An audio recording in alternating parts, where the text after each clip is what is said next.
Hi guys, welcome back to my channel.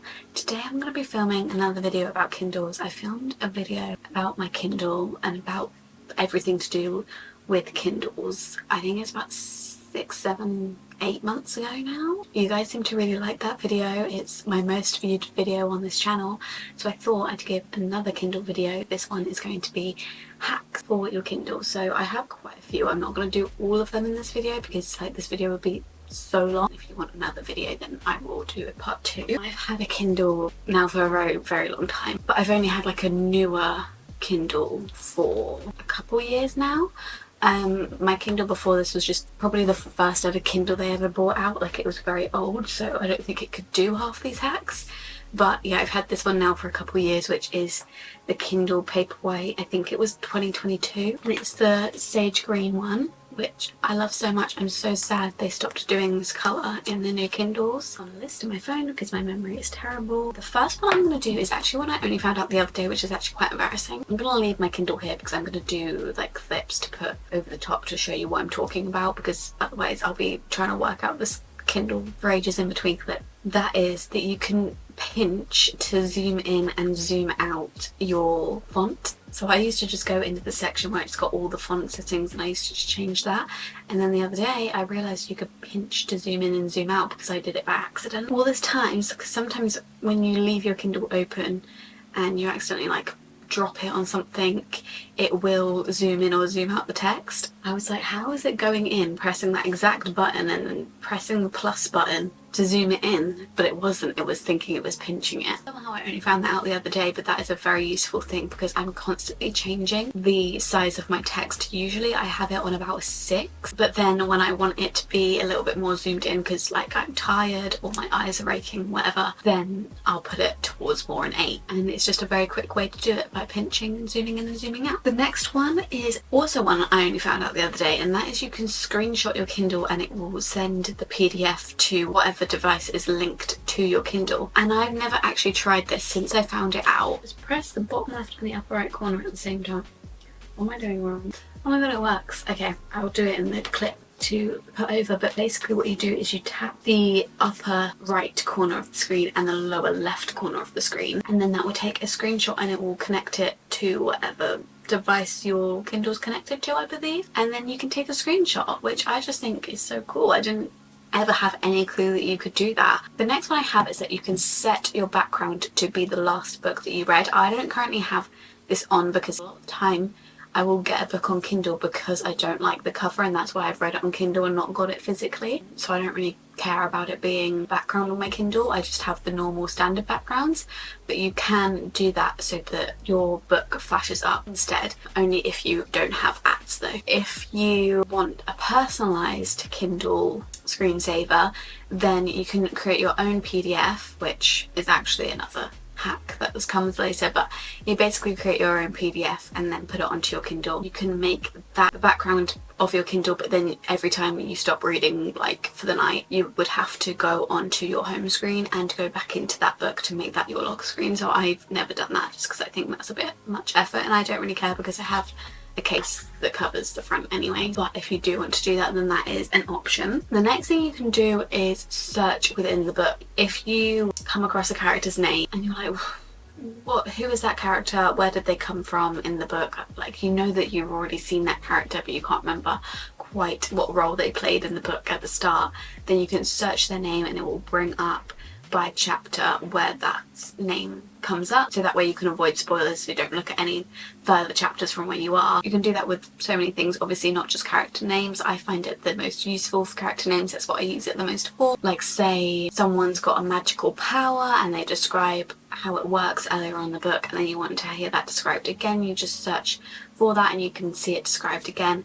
It's just very useful to just search through the book. And then also if you've finished a book and you want to go back and see certain parts of the book that you're looking for, certain quotes, maybe something happened at the end and you want to see if there's any foreshadowing throughout the book, so you can search different things and then it will bring up chapter by chapter where that was in the book. The next thing you can do is make collections on your Kindle. So if you've got books in a series, your Kindle will automatically put it into a collection unless you turn that off. All the books in a series will be in one little rectangle, and then you will click into that and it will open up all the books in the series that you have on your Kindle. You can also do that and just make your own collection and just name it whatever you want, and then you can make a collection of books kind of to organise your Kindle a little bit more. Like you could do books that I've read, you can see clearly what books you haven't read that are on your Kindle, or you could separate them by year or just author, anything like that. You can make little collections to kind of neaten up your Kindle, because I know I don't have a clue what's on this thing. Like, I have so many books on here,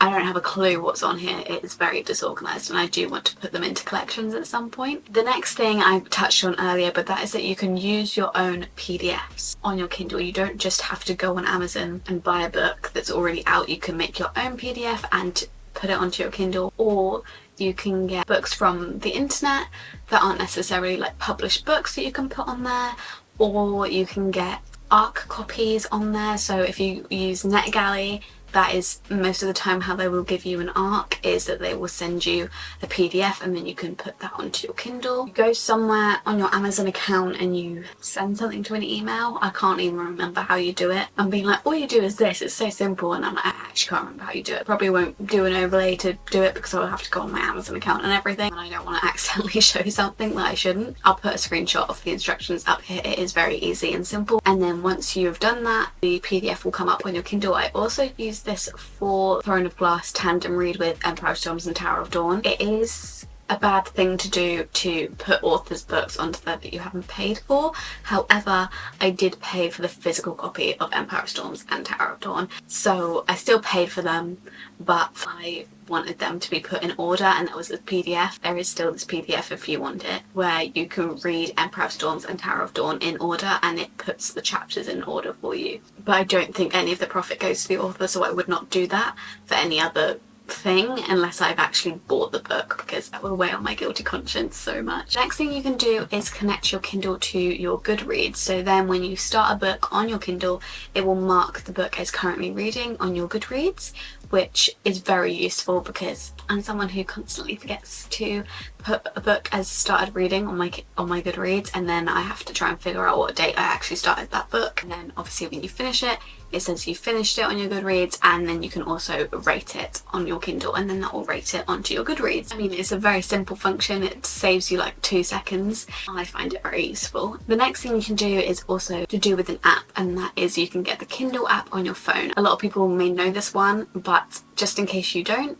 you can get a Kindle app onto your phone, so then you can read on your phone as well, and then once you open your Kindle, if it's connected to Wi-Fi, then it will update your position in your Kindle to where you got on your phone, so that you never lose your place. Quite a nice thing to be able to just have it on your phone, so that if you forget your Kindle, or if anything happens where your Kindle runs out of battery or whatever, then you can still read on your phone and it will be at the place where your Kindle got to. I think it also gives you stats. It gives you reading streaks. You can also browse books on the app, and you can look at your reading insight, which is basically just kind of like Goodreads. Your days read per month. Obviously I don't only read on my Kindle. So your longest streak, my longest streak was 96 days of reading on Kindle. The last little hack I'm going to give you isn't really a hack, it's just a way to kind of make Kindle a bit more luxurious, a bit more lazy, and that is getting a Kindle stand and a Kindle clicker. You can get many different types of Kindle stands. You can get ones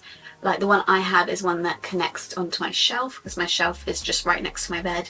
I just clip it onto my shelf, and then you can put your Kindle in it and it will hold your Kindle. But you can get ones that are like a little pillow with a bowl in, you can put food in, and you can have your Kindle on there. Or instead of clipping it onto your shelf, you can clip it onto your bed frame or something like that.